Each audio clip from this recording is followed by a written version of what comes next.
Menjadi seorang mahasiswa baru, kerap sekali timbul keraguan tentang mengapa dan atas tujuan apa ia mengambil fakultas dan jurusan yang sedang dijalani. Memang nggak tahu dakwah tuh kayak mana, sering nonton di TV. Setahu Maya tuh dakwah tuh cuma bisa apalah orang-orang ceramah-ceramah kayak gitu kan. Ayah bilang kayak gini, masuk aja dakwah nanti biar jadi orang yang muslimah. Habis itu pas pilih dakwah kayak mana ya, lewat pula di situ BPI. Jadi pilihan utama BPI, lewatnya di BPI.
Saya memilih Fakultas Dakwah karena di sini punya jurusan jurnalistik.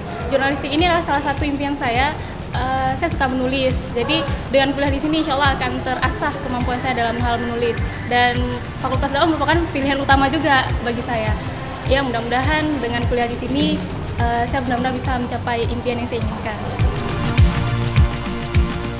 Sebagaimana kita ketahui, Fakultas Dakwah itu adalah fakultas yang seharusnya di depan. Makanya, peran Fakultas Dakwah dalam berbagai aspek itu sangat bagus ataupun sangat baik di masa datang. Karena ada kemampuan spiritual, kemampuan logika, dan kemampuan praktikal.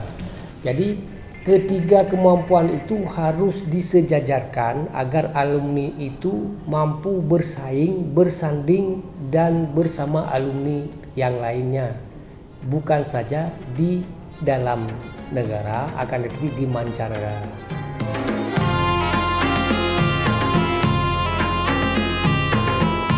Fakultas Dakwah adalah fakultas yang keempat dalam lingkungan Universitas Islam Negeri Ar-Raniri. Fakultas ini diresmikan dalam usia 5 tahun UIN Ar-Raniri ketika perayaan lustrum yang pertama. Dalam riwayatnya, Fakultas Dakwah merupakan fakultas dakwah pertama dalam lingkungan IAIN seluruh Indonesia. Artinya Fakultas Dakwah hingga hari ini kita mempunyai 4 jurusan atau 4 program studi. Satu, namanya Komunikasi dan Penyiaran Islam, disingkat KPI, yang ini dulu namanya PPAI. Nah, lalu yang kedua Bimbingan dan Penyuluhan Islam, dulu namanya Bimbingan Penyuluhan Masyarakat. Terus yang ketiga Manajemen dan Pengembangan Masyarakat Islam, itu adalah 2 jurusan yang terakhir. Jadi artinya kita punya 4. Yang mau dicari adalah akan keluar nanti alumni-alumni yang memang memiliki keahlian, spesifikasi dalam bidangnya masing-masing. Kalau jurusan KPI, nah ini kan orientasi yang mau dikejar adalah lahirnya alumni-alumni yang memiliki keterampilan jurnalis. Itu orang-orang yang bisa peliput berita, bisa pembuat berita, bisa yang melakukan kegiatan-kegiatan kewartawanan. Ini menjadi fokus utama. Jadi di samping mereka itu disiapkan kemampuan berteori, kemampuan teoritiknya, juga diiringi dengan kemampuan praktiknya. Sehingga pada jurusan ini kita punya hubungan kemitraan, hubungan kerjasama dengan Serambi, dengan Aceh TV, dengan beberapa media lokal, dengan maksud melakukan menyiapkan tempat bagi mahasiswa itu melakukan praktek atau magang. Yang kedua ada jurusan bimbingan penyuluhan. Di tempat lain itu namanya sudah sedikit berganti, namanya bukan lagi bimbingan penyuluhan, tapi bimbingan konseling, dan itu sedang kita siapkan persiapannya sekarang. Bimbingan penyuluhan Islam itu akan berganti nama mungkin dalam beberapa waktu ke depan ini menjadi BKI, dia bimbingan konseling, karena memang konseling itu lebih spesifik.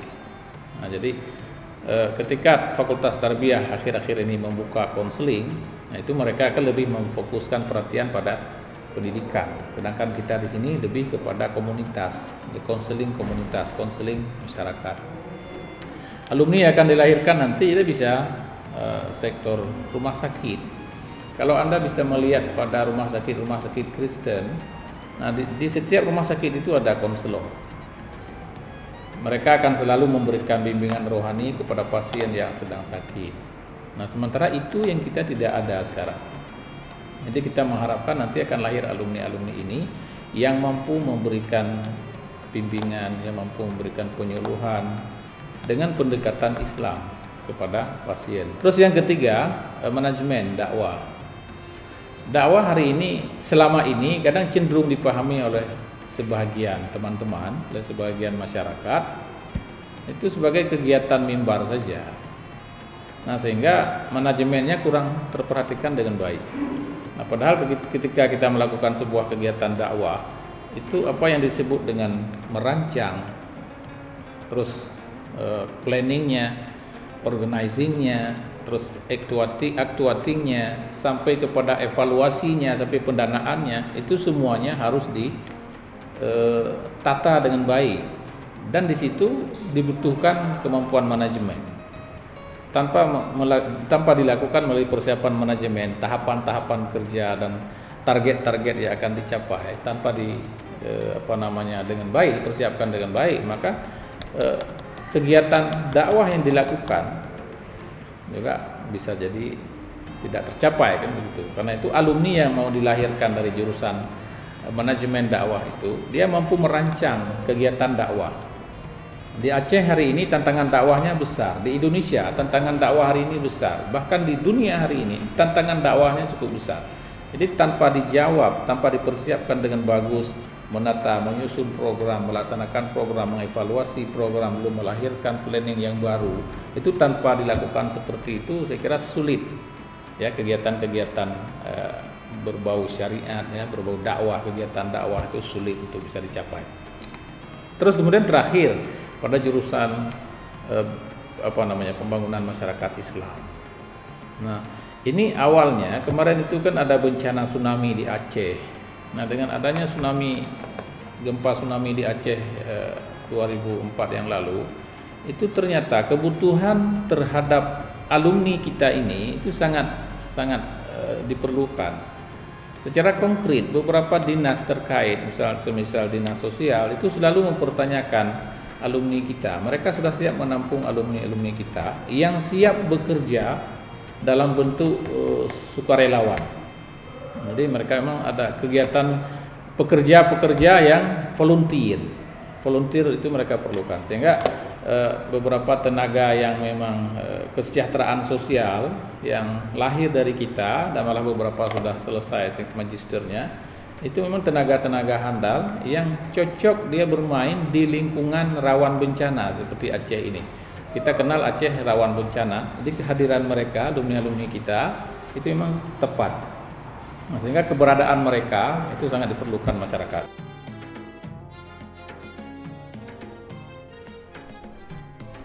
Perlu proses yang panjang untuk membentuk fakultas dakwah di lingkungan IAIN Ar-Raniri saat itu. Pada tanggal 29 November 1963, 1 bulan setelah IAIN Ar-Raniri diresmikan, yaitu pada 5 Oktober 1963, Profesor Ali Hashimi yang menjabat sebagai PD Rektor ketika itu menyampaikan ide pendirian Fakultas Dakwah dalam rapat senat. Ia pun dah roja bak pedang IAIN Pak Semi sebagai pejabat rektor. Karena wadenya miohana rektor IAIN haitin pedang. Gekele bapak wadanya kaji kedekan Fakultas Syariah. Mantong tunduk di Jogja. Alayan gekele Bapak Asmi. Pak Asmi kanya sebagai gubernur. Nitem drone aja Pak ke pejabat rektor untuk long kerja. Miohai pedang-pedang IAIN ini now. Kakak gede makanya tahun 60 le pedang di IAIN. Untuk ke bapak long yang kerja di drone ni jam dan kerja kena padanya kantor banyak fakultas ekonomi. Tina mandung kantor. Jadi kerja kan Pak Semi kerja teura baju. Duduk udah kadang-kadangnya ya wah agaknya gubernur. Yang kerja bapak sampai saya tahun lagi nyan. Ganyan usulkan Pak Semi jadi rektor. Itu melalui perjuangan yang berat. Ya. Nah konsep itu konsep ada Profesor Ali Hashimi. Ya. Jadi karena Fakultas Dakwah itu belum ada dalam keputusan menteri, maka harus dibuat keputusan menteri. Ya, di perjuangan untuk membuat itu melalui ujian yang berat. Sampai bertemu sekali Pak Profesor Ali Hashimi, Pak semua bertemu dengan tokoh-tokoh dalam bidang ilmu pengetahuan pendidikan. Jadi ada yang mengatakan bahwa ilmu dakwah itu tidak ada, ya? Karena tidak memenuhi syarat merek, jadi merek material, empiris, kemudian kuantitatif. Jadi apa jawab Pak Semi? Itu kan ciptaan buatan manusia. Kalau seandainya di dunia ini hanya satu ilmu, maka itulah ilmu dakwah. Yang lain tidak. Jadi dengan ucapan Pak Semi seperti itu, patahlah hujah orang yang menentang tidak perlu ilmu dakwah. Ya. Ini dengan perjuangan Profesor Dr. Ismuha di Jakarta sampai sebulan itu. Beliau tidak pulang kalau tidak siap. Sehingga keluarlah peraturan dan memasukkan Fakultas Dakwah, salah satu di antara fakultas-fakultas yang sudah ada di IAIN. Jadi Fakultas Dakwah Aceh lah fakultas dakwah pertama di Indonesia, mungkin di Asia Tenggara Indonesia. Jadi oleh karena fakultas dakwah pertama yang diperjuangkan dengan berat, maka siapa dekan yang patut dan pantas. Saya sangat bangga kepada Profesor Ali Hashimi karena beliau dari gubernur bersedia jadi rektor, dari rektor bersedia menjadi dekan Fakultas Dakwah. Ya, jarang orang yang mau turun dari jabatan yang besar kemudian duduk di jabatan yang kecil, rektor. Kemudian di rektor turun menjadi dekan Fakultas Dakwah pertama di Indonesia. Itulah Profesor Ali Hashimi yang menggagas pembangunan Darussalam. Ya. Jadi bapaknya Darussalam adalah dari segi kita lihat ketulusannya sampai beliau lah yang menjadi dekan yang pertama di Fakultas Dakwah. Jadi karena beliau mempunyai pengalaman yang luas, ya, maka Fakultas Dakwah yang pada waktu itu tahun 68, dua tahun setelah IAIN yaitu tahun 63, Fakultas Dakwah tahun 68, 5 tahun ya, 3 tahun 8. Maka di IAIN sudah ada 4 fakultas.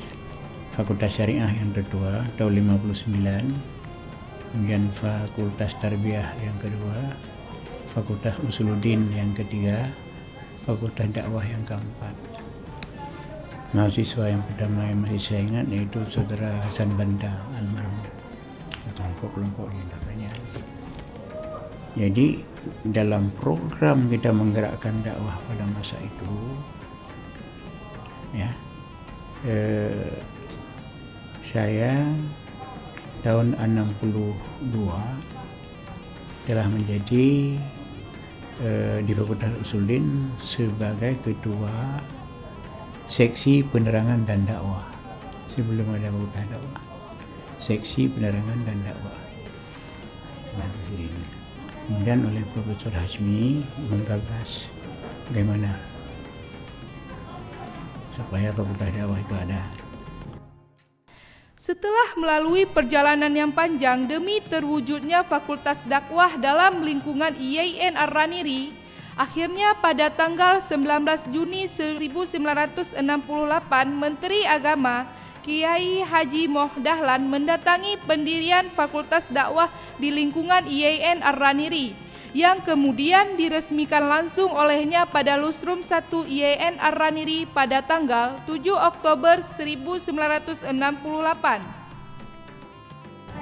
Kemudian setelah berdiri Fakultas Dakwah, kami beberapa orang teman-teman jadi membangun lembaga dakwah mahasiswa.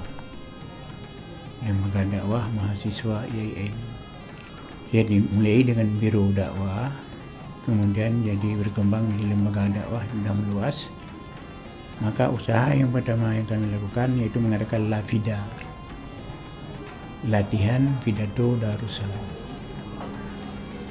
Ya, semula konsep LAFIDA itu konsep Pak Hasan Basri, ya, LAFIDA. Tapi karena beliau sibuk waktu itu, jadi saya sebagai ketua lembaga dakwah mengambil alih mengadakan latihan pidato Darussalam.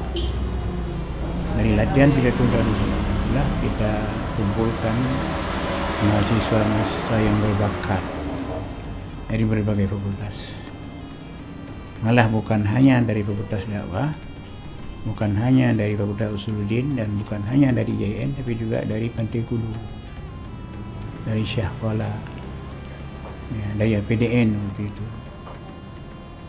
Jadi selama lebih kurang 5 tahun kita punya kader sekitar 400 orang yang sekarang sudah bertebar ke seluruh penjuru negeri.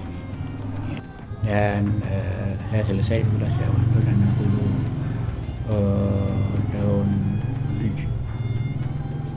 77 lah, 77 ya.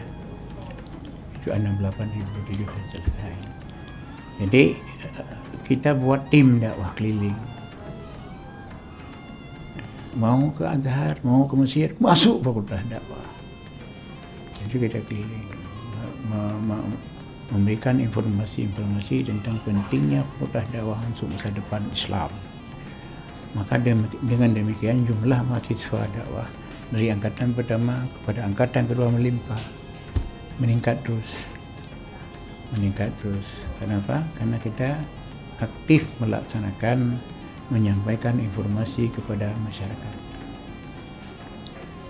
Kemudian juga masyarakat telah dapat menerima hasil daripada kader-kader yang kita persiapkan. Ya, kita buat pada waktu itu sebuah kantor di Fakultas Tarbiyah, di samping Fakultas Tarbiyah belakang. Sekarang sudah biro rektor. Itulah kantor yang pertama kita buat untuk kantor lembaga dakwah. Itu kecil, 10 kali 8 meter. Di situ kantornya, di tempat latihan dakwah. Itu di samping di fakultas. Di situ itu dana dari mahasiswa. Seorang mahasiswa membantu Rp50. Waktu itu Rp50. Nah, jadi ada 800 mahasiswa IAIN, 800 kali 50 berapa? 400. Ya, 40.000. Nah, dengan uang 40.000 tamat jadi kena kemari, siap kita bangun bangunan bernilai 250.000 waktu itu, siap. Ya, itulah kemudian kita jadikan sebagai markas gerakan dakwah. Nah, kemudian tahun 85 kita bangun kita bangun lab dakwah. Lab dakwah itu mungkin lab dakwah pertama di Indonesia. Tempat lain kan belum ada pemuda dakwah, baru ada 3. Jadi kita bangun lab dakwah sebagai pusat pelatihan dan pendidikan kader dakwah. Dan saya sangat setuju dengan kegiatan-kegiatan yang dilakukan. Oleh yang paling penting misalnya kan sudah ada belajar bahasa Cina. Bukankah Nabi menekan tuntut ilmu walaupun ke negeri Cina? Nah, karena yang mengislamkan Cina itu dalam riwayat orang Aceh.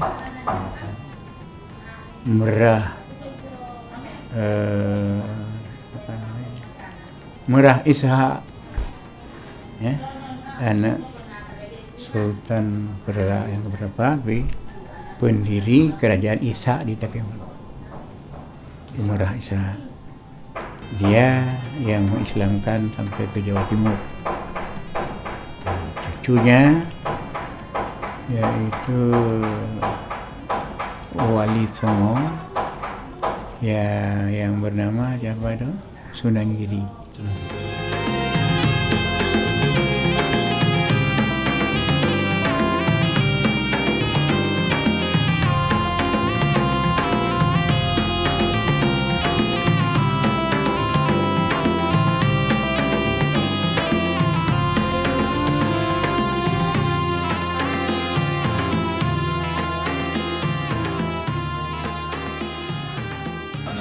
Pak Nazaruddin Awi, Pak Jamal Putih, mereka adalah teman-teman saya yang terdekat ketika itu membangun PSKLH, Pusat Studi Kependudukan dan Lingkungan Hidup. Jadi melalui PSKLH kami kerjasama dengan BKKBN. Tujuannya apa? Kecuali untuk menyukseskan program BKKBN, tapi lebih penting ialah memperkenalkan yang diridai oleh syariat, bukan tahdidul nasli, membatasi jumlah keturunan, tapi tanzimun nasli, mengatur kelahiran, jarak berapa sehingga dalam satu periode perkawinan hanya bisa mendapat keturunan 4-5 orang. Itu. Kemudian kami kerjasama dengan Menteri Lingkungan Hidup. Lingkungan hidup kami ambil aspek gizi, aspek kesehatan, aspek kebersihan, dan aspek makanan sehat. Kami ambil lokasi Donga selama 4 tahun.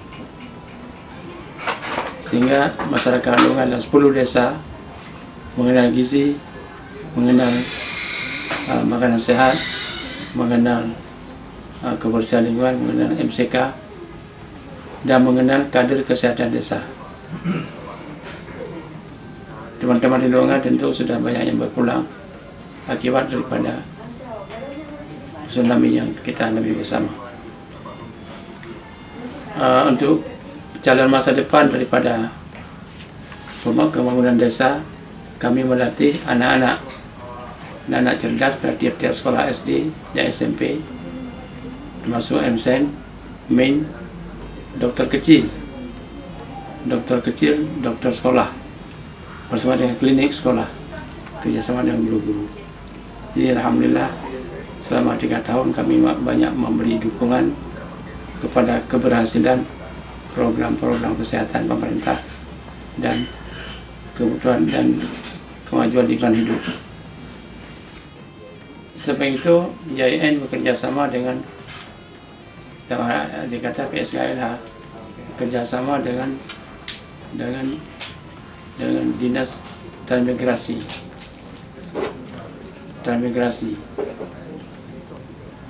Dengan transmigrasi kami mengirimkan dai ke semua pemukiman transmigrasi baik Aceh Barat, Selatan maupun Aceh Timur maupun di Aceh Besar.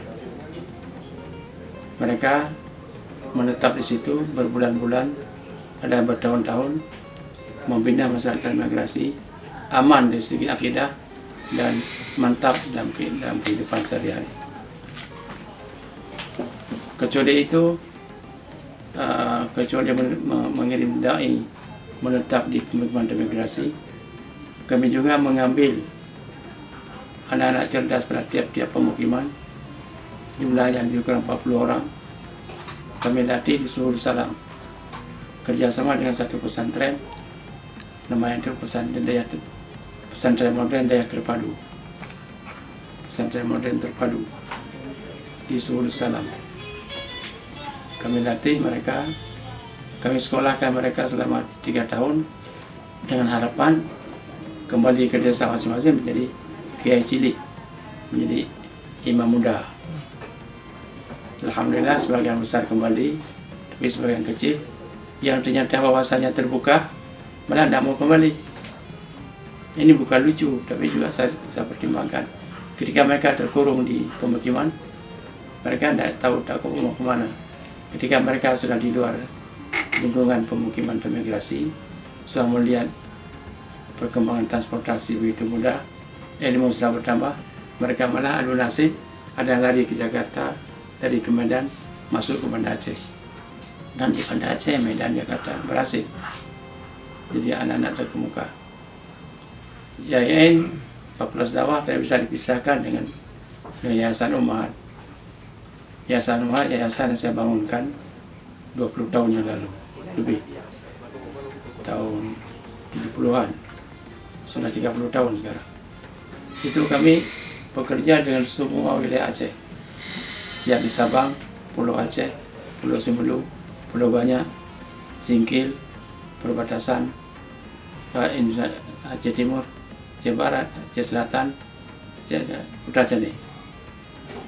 Jadi saya tempatkan dai perbatasan yang menetap seperti di pemukiman imigrasi, tapi ini di desa-desa rawan akidah. Saya ingat Tenggulun, Aceh Timur, Kampung Jawa, nama-nama kampung saya tidak ingat lagi. Itu semua adalah dorongan motivasi kepada Fakultas Dakwah. Walaupun yang kerjakan saya, walaupun yang kerjakan teman-teman lain, tapi motivasi dari Fakultas Dakwah. Yang menarik begini, ada satu komputer hadiah dari PT Arum. Ketika diantar kemari disambut dengan upacara, lucu enggak? Karena ketika itu masih aneh sekali dalam pikiran kita. Karena komputer katanya bisa meramalkan kapan kita mati. Betul, karena ditanya dulu ada 10 pertanyaan, dapat diramalkan kalau ini penyakitnya, orang tuanya mati tahun berapa, umur usia berapa, pergerakan kita mati tahun sekian. Lalu saya tekankan pada mahir komputer. Yang lebih menarik saya ingat saya ketika skrin komputer tidak ada monitor, yang ada cuma apa namanya ini, keyboardnya. Saya dati mahasiswa hanya main keyboard tanpa suara, keyboard yang di tangan menekan tombol-tombol komputer. Begitu gila kita mempersiapkan orang pandai komputer.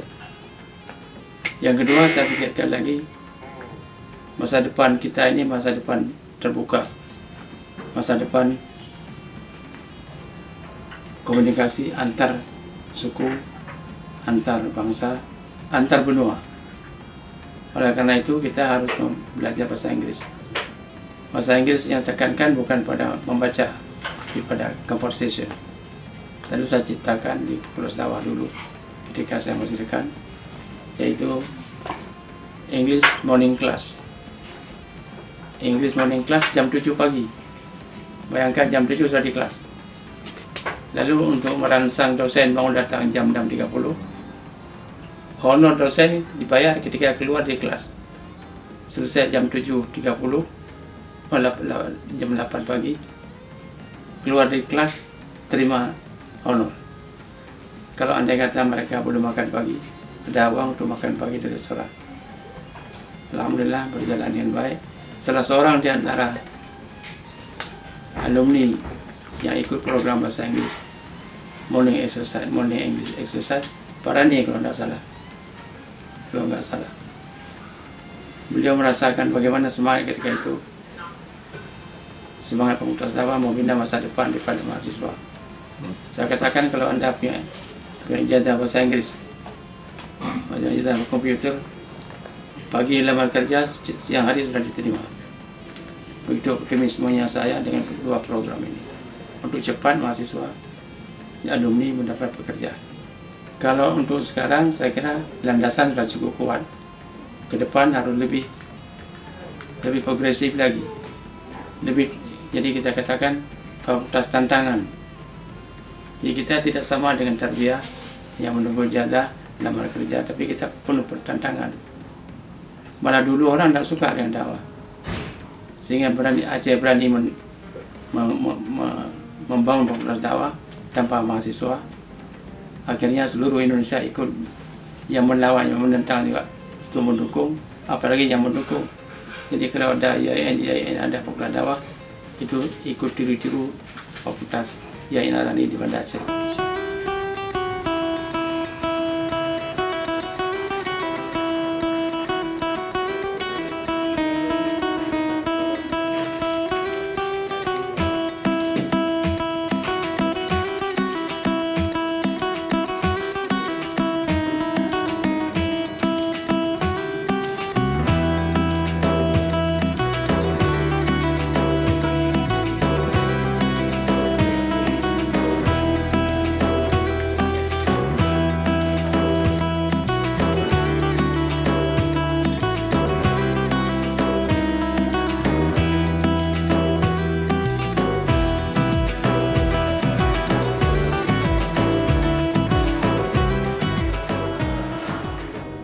Jadi visi dan misi kita mempersiapkan harus mampu bersaing di tingkat internasional.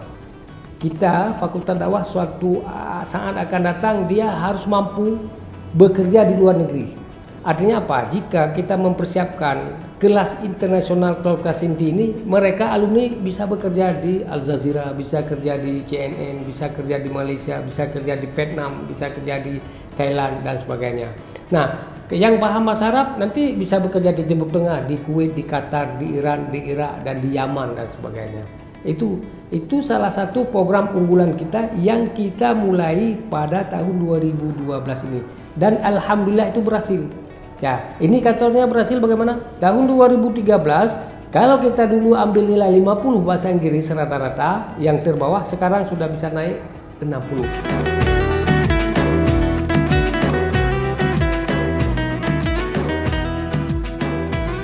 Merhaba, RGS Universitesi Kampusu Kayseri Türkiye hoş geldiniz. Saya alumni Fakultas Dakwah Universitas Islam Negeri Ar-Raniri yang selama ini telah banyak memberi ilmu pengetahuan yang bermanfaat kepada saya, sehingga saya mendapat kesempatan untuk bisa kuliah di RGS University program doktoral bidang ilmu komunikasi. 봄이 와요. 곧 있어요. 그럼 여러분 나한테 그 다와에서 엄마처럼 보고 싶다고 바꾸니까 싶다고 어렵지만 하지만 재미있어요. Pada tahun 2013, Fakultas Dakwah telah berganti nama menjadi Fakultas Dakwah dan Komunikasi. Seiring pergantian status IAIN Ar-Raniri menjadi UIN Ar-Raniri.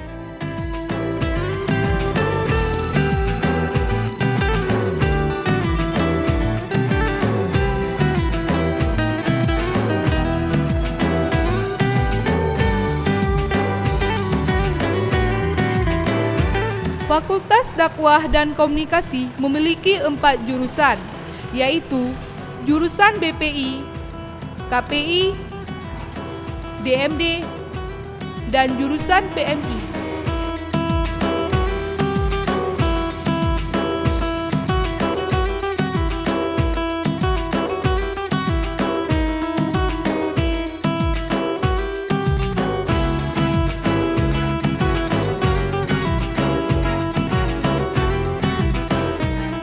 Dekan Dekan-Dekan Fakultas Dakwah dan Komunikasi UIN Ar-Raniri.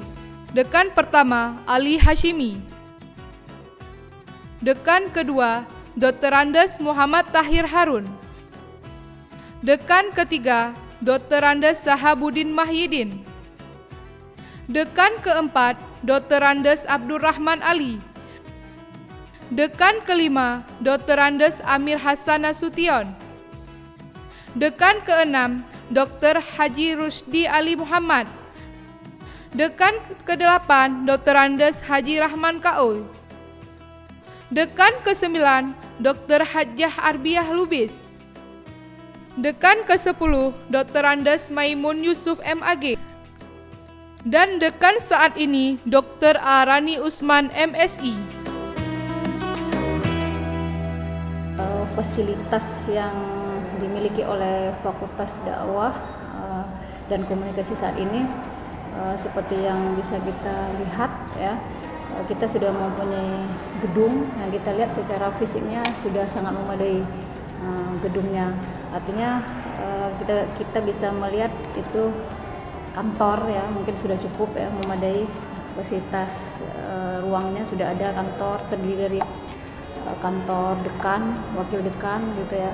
Kemudian ada KTU, ada kantor subbag umum dan kepegawaian, kemudian kantor keuangan dan akuntansi, kemudian ada kantor bidang akademik dan kemahasiswaan. Selain itu ada kantor jurusan ya, terdiri dari 4 jurusan. Kemudian ada kantor untuk lab, ada ruang untuk lab. Tetapi fasilitasnya belum ada.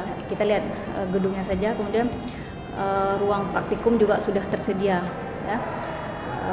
Selain itu kita juga mempunyai ruang taman baca yang memang masih kurang memadai, tetapi kita mempunyai buku sekitar 3.400-an buku sekarang ya.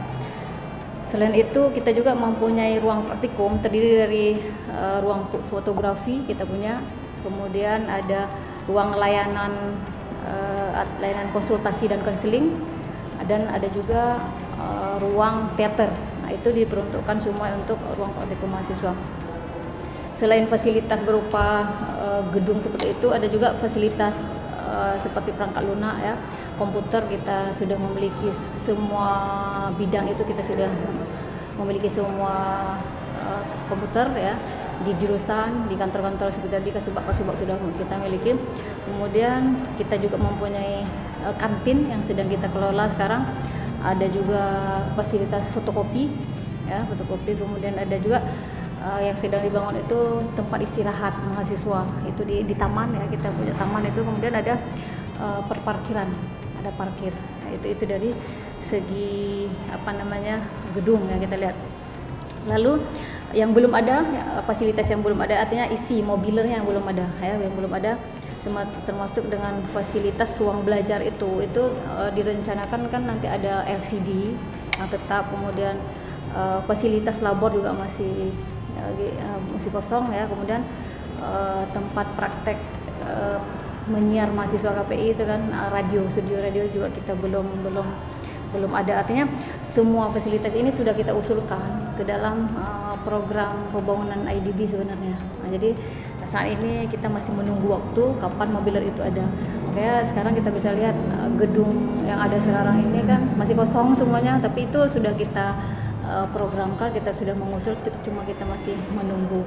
Kualitas di dalam Fakultas Dakwah sendiri itu belum mencapai hasil yang maksimal, karena misalnya contohnya seperti pustaka. Saat ini kan saya lagi semester 7 kan, saya ingin membuat skripsi yang berjudul tentang bagaimana sebenarnya kepemimpinan seorang Iskandar Muda. Itu kan bagian dari Aceh sendiri kan. Nah, tapi ketika saya mencari-cari buku gitu kan, itu masih ada kekurangan. Jadi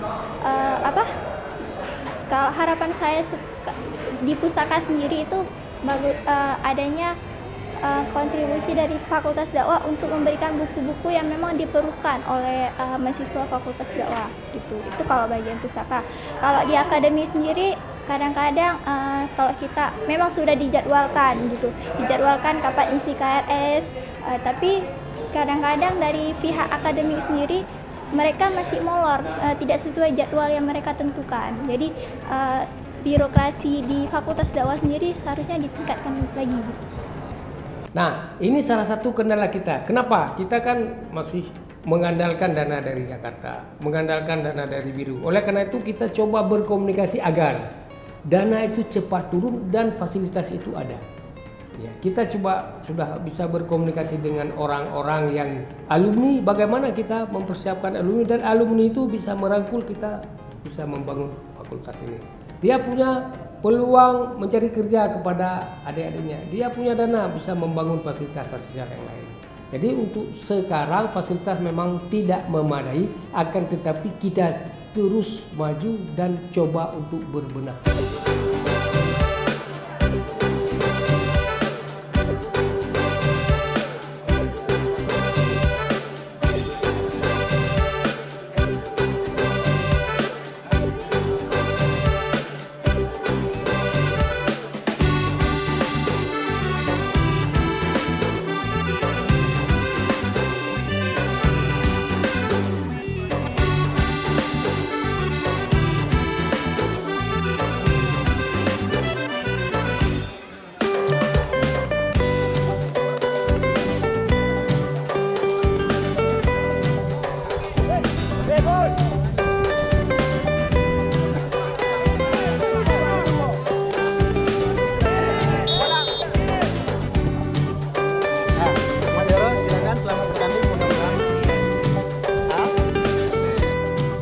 Ada 3 substansi program pada bidang kemahasiswaan.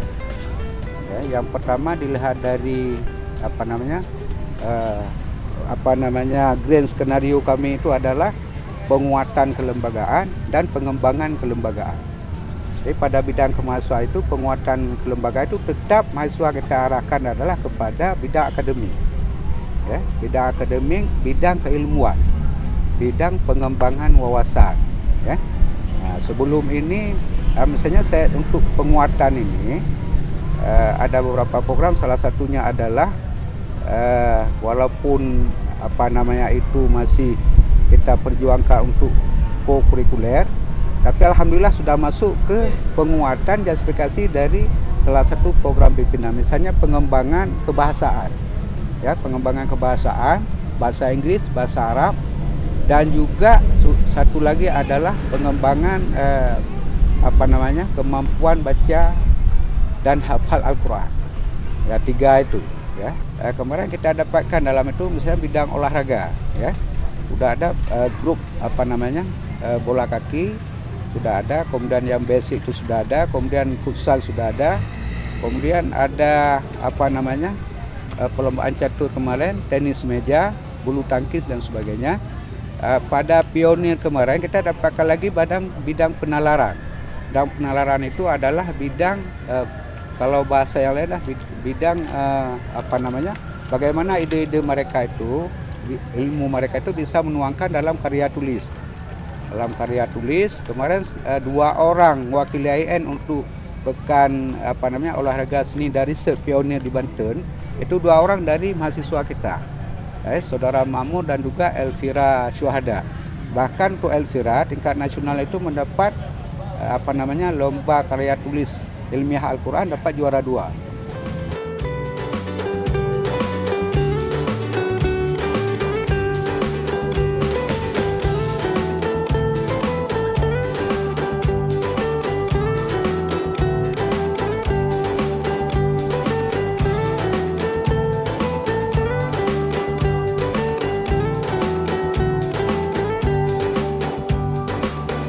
Fakultas dakwah tempo dulu itu menghadapi tantangannya itu belum seberat sekarang.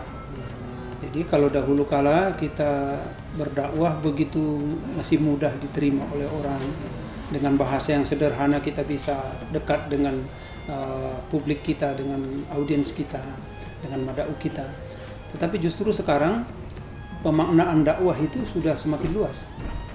Jadi tentunya dakwah dalam perspektif kekinian itu tidak lagi bisa kita terjemahkan dengan pemahaman yang lama.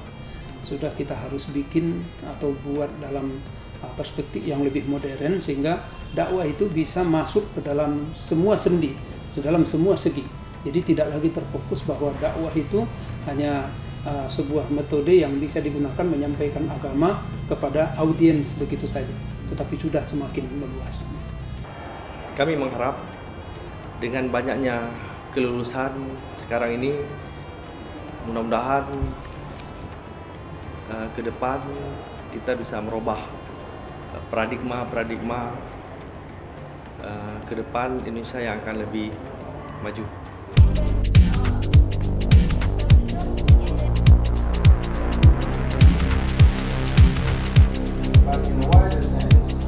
Menurut pendapat saya, Fakultas Dakwah pada saat sekarang ini sudah banyak perkembangannya ya.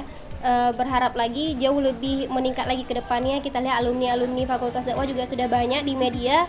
Tidak semua dekanan ya, seperti fakultas kita. Dari dekan sendiri bisa langsung terjun ke mahasiswa, memberi motivasi ya, padahal level yang sangat bawah sendiri. Walaupun dia seorang yang pemimpin fakultas inilah seperti itu, dan itu sangat memotivasi kami. Dengan adanya kelas internasional membuktikan bahwa Fakultas Dakwah merupakan fakultas yang terfavorit yang ada di YN Araniri. Itulah yang kita inginkan, itulah visi kita yang akan datang, mampu bersaing di tingkat internasional dan secara global.